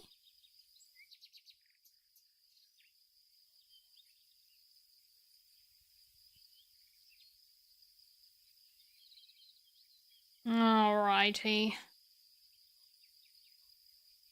Chapter 21. I think I might end a little early today because it's really hot in my room, and now I'm just daydreaming about chocolate. Let's see how this chapter ends at least. And if it's exciting, then we'll keep going. But if it seems like a good ending, then we'll hold it. I hope we get to see the other cat though, the Windrunner cat that I can't remember the name of. Chapter 21. When the discussion I have to burp. When the discussion was over, Greywing did not retire to his den. Instead, he padded up the slope to the edge of the hollow and sat for a while, gazing at the sky as night fell and the moon appeared, swollen, almost full. Not a cloud could be seen, and the silver shape shed its frosty radiance over the moor, lighting up every rock and blade of grass. Good, Greywing thought. I need all the help I can get tonight. Glancing over his shoulder to make sure no cat was following him, he headed out into the moor, making his way towards the empty area in the center where he had suggested Clear Sky should confront One Eye. He intended to use the night to survey the terrain, pick out a good spot for Clear Sky to wait, and make sure there were no nasty surprises lurking. It's all very well, scratching out battle plans in the earth, but if anything goes wrong, it'll be my fault. I meant to give the leadership the thunder, he added wryly to himself, and here I am, back in the middle of trouble. When the hollow was a good way behind him, Greywing began searching for the best place for the fight. He needed an open space that was near to some cover, outcrops of rock, dips in the ground, thorn bushes, all places where Clear Sky's allies could hide. It would be no good if the cats who were ready to help Clear Sky had no chance of reaching him in time. Greywing was padding around a gorse thicket, working out how many cats could be concealed inside it, when the hot stink of fox hit him in the throat. Ooh. Ugh! What a reek! He thought, stiffening. There was a tang of blood on the air, too. The creature had killed, and it would be on its way back to its den. Good riddance. Leaving the gorse thicket, Greywing padded off to investigate a tumble of boulders that gleamed eerily white in the moonlight, except where patches of lichen stained the surface. They cast a deep shadow over the moor, as Greywing stepped into it, his paws gave way beneath him. Oh, what? They cast a deep shadow over the moor, and as Greywing stepped into it, his paws gave way beneath him. The ground was loose and sandy. He slid helplessly, paws scrambling for grip. From the bottom of the pit, something darker than the shadow reared up. A terrible snarling filled the air. Oh my god. The fox! Panic gave Greywing extra strength. Digging his claws into the loose earth, he forced himself upward. The top of the dip was a tail length away. Youch! A sharp pain pierced Greywing's left hind leg as the fox's teeth met it. and he was dragged down to the bottom again. Oh! With a yowl of agony and terror, Greywing struggled to pull away, but the fox's teeth only sank deeper. He had never felt such excruciating pain, not even in the forest fire. Fierce, hungry eyes gleamed from the darkness as Greywing twisted his body and lashed out with his forepaws, trying to sink his claws into his attacker, but the fox didn't let go. In the midst of the struggle, Greywing spotted a couple of bats flitting across the face of the moon. Their shadows swept over him. He closed his eyes and thought of the kits he had raised with Turtletail. That be the last thing I ever see? The fox was flinging him to and fro by his hind leg. Oh, God. As Greywing thumped against the ground, the breath was driven out of him, and he felt the familiar tightness in his chest. His strength was ebbing. There was nothing he could do to save himself. Then he heard a loud and angry hiss coming from somewhere up above. The fox must have heard it too, and paused for a moment, letting Greywing dangle from his jaws. In the brief respite, Greywing looked up and saw Slate, Windrunner's friend, peering around the nearest boulder. Oh, is her name Slate? Run! Greywing choked out. Instead, Slate stepped out of the cover and circled the top of the dip, her hissing changing to a deep, threatening growl. She didn't seem at all afraid of the fox. You think you can fight, Bleepel? She taunted it. Come and try! Though the fox couldn't understand her words, the mockery was clear enough. With a snarl of rage, it dropped Greywing to the floor of the dip. Winded and shaking, Greywing looked up to see the fox leaping up the slope and flinging itself at Slate. But Slate was faster. Spinning around, she darted away. Greywing lost sight of her until he managed to scramble out of the dip. Then he saw her racing for the nearest thorn tree, her tail streaming out behind her. The fox pursued her more slowly. Greywing saw that it was limping, and briefly glimpsed the gleam of exposed bone on its shoulder. Ah, it's been injured, he thought. That must be why it's lurking down there. Slate reached the thorn tree and leaped into the branches, climbing nimbly to the very top. The moonlight turned her thick gray pelt to silver, and her eyes shone like two tiny moons. The branch swayed beneath her, and she balanced there without a trace of fear. Oh, aren't you clever? She teased the fox. You've trapped me in this tree. I'm so scared. Even though he was injured and exhausted, Greywing could feel laughter bubbling up inside him. The fox looked so frustrated, snarling and scraping at the tree trunk. It couldn't get at Slate, and it must have realized that she could jump down and outpace him any time she liked. Creeping cautiously, hampered by the pain in his leg, Greywing slid between two of the boulders in a narrow gap where the fox couldn't follow. Turning in the tight space, he settled down to rest and watch what would happen next. He had to admit, he admired Slate's bravery. She was attacked by a fox and her brother died saving her, but she still risked being attacked again to help me. For a long time, neither Slate nor the fox moved. All Greywing could hear was the flutter and squeaking of the bats. Then, from further across the moor, he heard the bark of another fox. Oh no, he thought, tensing with fear. How are we going to cope with two of them? To his relief, the injured fox staggered to its paws, and when the distant barking was repeated, it limped off in the direction of the sound. Slate waited for a few moments after it vanished into the darkness, then jumped down from the tree and headed back towards the boulders.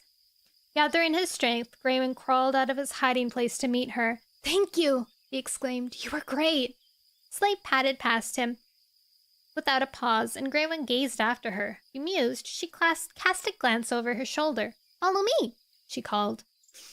Greywing did as she told him, trying to get his breathing back under control. I don't want her to think I'm totally pathetic. Slate led him across the moor until they came to a small hidden pool surrounded by rushes that bent and swayed in the night breeze with a peaceful rustling sound. The gray she-cat padded out into the water until it covered her paws, breaking up the smooth surface into a silver drizzle. Come on, she meowed to Greywing, beckoning him with a flick of her ears. As Greywing waded out to join her, he was surprised to feel that the water was almost warm, even though it was the middle of the night. Why? He began. The water's very shallow here, Slate explained. Guessing that was what he was about to say, it sits on the top of black rocks that soak up the sun's heat. Even at night, the pool keeps some of the warmth. It feels good, doesn't it? It feels wonderful, Clear Sky Greywing agreed, relaxing into the gentle lapping. Who would have thought what paws could be so pleasant? The rocks around here are called slate, she told him. I was named after them. We can use the water to clean your pelt from that fox attack. Greywing stood still and allowed Slate to scoop water over his hind leg until the pain had almost faded away. That feels much better, he mewed. You're very lucky, Slate told him, giving the wound a sniff. Teeth marks haven't gone too deep. Looking up into Greywing's face, she continued, How did you like my secret hideaway? You should feel very lucky I've shared it with you. Only special cats are invited here. Greywing felt his pelt prickle with embarrassment. I'm not used to any cat making such a fuss over me, he muttered. Slate's amber eyes stretched wide with surprise. You don't know how respected you are? She asked. Now it was Greywing's turn to be surprised. How do you know what any other cat thinks of me? He asked curiously. You live with Windrunner, far away from any other cats on the moor. But I believe everything Windrunner has to say, Slate responded, and she has a lot to say about you. All of it good. Greywing was so stunned by the she-cat's words that he didn't know what to say. Wading out of the shallow pond, he gave each paw in turn a shake. I must get back to the hollow, he mumbled. They need me there. Really? Slate jumped gracefully out of the water and shook on the bank by his side. When we met the other day, you gave me the impression you had mixed feelings about your home in the hollow. Greywing looked at her, confused. You just didn't seem very settled. Slate replied with a shrug. I mean, what were you doing wandering around on the moor by yourself at night anyway? Her questions disconcerted Greywing. If you must know, he meowed defensively, I was surveying the land. Slate let out a surprised meow of laughter. You were what? To find a good spot for a battle, Greywing explained. A moment later, not knowing quite how it happened, he found the whole story pouring out. How One Eye had driven Clear Sky out of the forest, and how Greywing and his friends had planned to lure him out into the moor and confront him. It was my plan, and I had to make sure it was going to work, he finished. I just hadn't counted on meeting angry foxes in pain. As she listened, Slate dried her fur on some of the long grass that grew beside the pool. It sounds like a great plan, she mewed as she weaved in and out among the stems. I'd like to help. No! Greywing protested immediately. This isn't your problem. We can't involve you in the fighting. Who says anything about fighting? Slate asked. But you'll need help from Windrunner and Gorsefur, and they surely won't want to leave their kits alone. If they're willing to fight One Eye, then I'll look after the kits.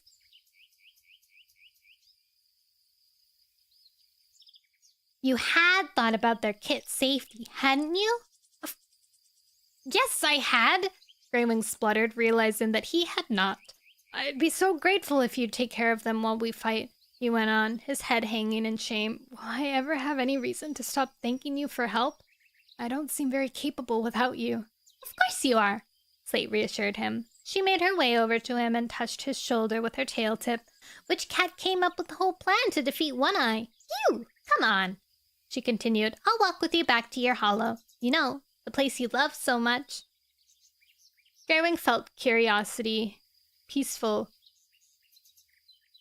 as he and Slate padded side by side down towards the camp. Their paw steps matched so well, and he felt as though he'd known her for seasons. I may as well tell her everything, he thought. If all goes well in the battle, he began, I may have the chance to explore the other ideas, to try living somewhere else, even if it does mean being on my own for a while. Slate did not pause in her steady pacing across the moor, but she drew closer to him so that their pelts brushed. You don't have to be alone, she murmured, her eyes glimmering in the moonlight. Greywing felt his belly lurch. Does she mean what I think she means? But he couldn't reply, because no words seemed big enough to express what he was feeling. How did I come to rely so heavily on a cat I've only just met? Dang, the boys are being swooned! They're being swept away by girlies!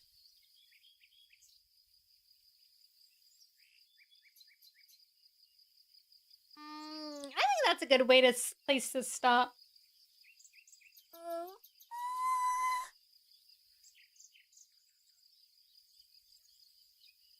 like before the big battle comes.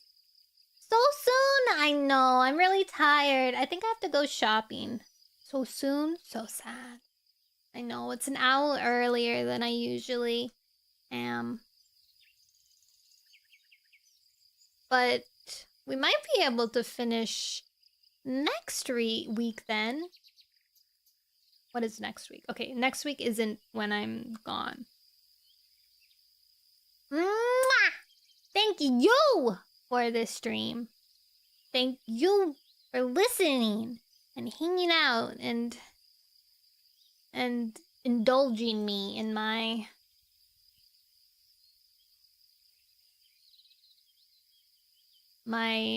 you know, reading. Running, and running. I feel like Dawn of the Clans is just like 30 years of stories packed into 6 books and they somehow make it all work. This quite long. There is a lot that is happening, but also it's paced very well. It's realistic for cats because cats, like, time is different for them.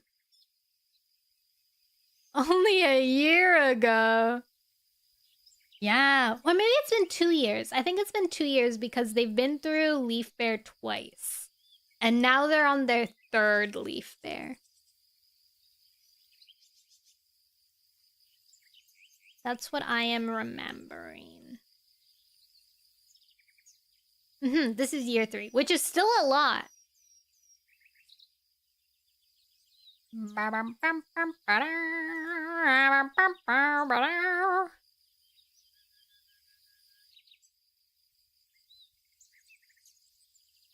Okay, so?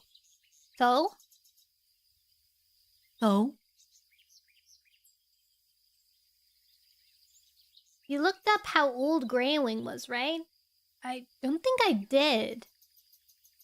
How many moons old is Greywing? I looked up how old cats survived. No, don't! Okay. I closed the tab really quick.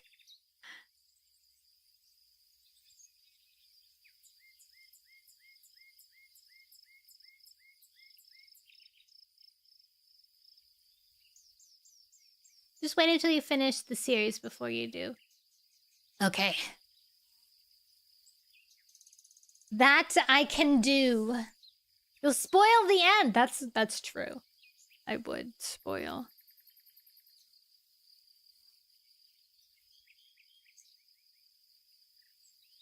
All right.